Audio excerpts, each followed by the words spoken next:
విద్యార్థులను విరుచుకుపడ్డారు. ఆమెపై బయ్యరు తాగినట్లు ఆరోపణలతో పాటు ఫీజులు వసూలు చేసి వంటగది సరుకులు తీసుకువెళ్తున్నట్లు ఆరోపణలున్నాయి. తక్షణం ఆమెను సస్పెండ్ చేసి పాఠశాల అన్యోన్యత రక్షించాలని విద్యార్థులు డిమాండ్ చేస్తున్నారని సంఘటనలో పాల్గొన్న వినతులు తెలిపారు. సంబంధిత అధికారులు బాలల ఆరోగ్య విద్యా హక్కులకు నష్టం జరగకూడదని పరిశీలన చేస్తున్నారు. ఇంతకుముందు మంచిగా ఉన్న సార్ కేసీఆర్ ఉన్నప్పుడు ఇలాంటి స్టడీ విషయంలో మాకు ఇంత కూడా ఎఫెక్ట్ రాలేదు.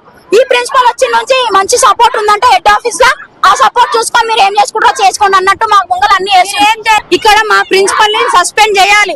మాకు ఇది ఒక్కటే అలా సస్పెండ్ అసలు ఏ కాలేజ్ లో పోయినా ఆమె ఏ కాలేజ్ లో పోయినా ఈ కరప్షన్ ఆపదని మాకు అర్థమైంది. ఇంత ముందు కూడా సూర్యాపేట కాలేజ్ లో బీర్లు తాగుతున్నారని చెప్పేసి ఇష్యూ మీ అందరికి తెలిసే ఉంటది.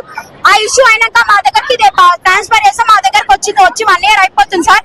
వచ్చినప్పటి నుంచి మెస్ లో నుంచి సామాన్లు తీసుకోవడం, పెళ్ళైన వాళ్ళ దగ్గర ఫీజు కలెక్ట్ చేయడం 10,000. ఒక ఆమె పెళ్లి కట్నం ఎంత పెట్టినావు అంటే ఒక సర్టెన్ అమౌంట్ చెప్తే అన్న నుంచి నాకు సగం ఇయ్యు పైసలు, నువ్వు ఎగ్జామ్ రాయాలంటే అంత సగం పైసలు ఇవ్వాలని డిమాండ్ చేస్తుంది సార్.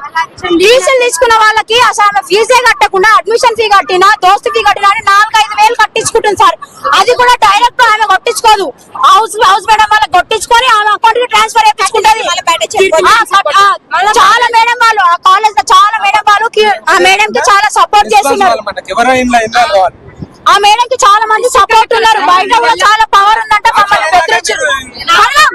ఇంకోటి ఏమంటే మమ్మల్ని అన్నారు నా మీద కేసు పెట్టుకోండి, ఏం చేసుకుంటా చేసుకోండి, నేను కూడా ఎస్సీనే, నేను కూడా మాదిగానే, నేను కూడా అంబేద్కర్ బిడ్డనే అని ఆమె అన్నది. మేము కూడా అంబేద్కర్ బిడ్డనే, మేము కూడా వేసలేము.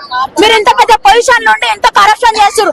మళ్ళీ గ్రూప్ 1 ఆఫీసర్ అంట సార్. ఏ గ్రూప్ 1 ఆఫీసర్ సార్? ఇదే సార్ గవర్నమెంట్ చేసేది. గవర్నమెంట్ అసలు పైసలు లేకు. మేము వచ్చింది పేదవాళ్ళమి, ఇక్కడ వచ్చింది మేము వచ్చింది ఇక్కడ ఫీజు కోసం. మళ్ళీ గవర్నమెంట్ ఇవ్వకపోతే మేము ఏడుకోవాలి. అసలు ఎందుకు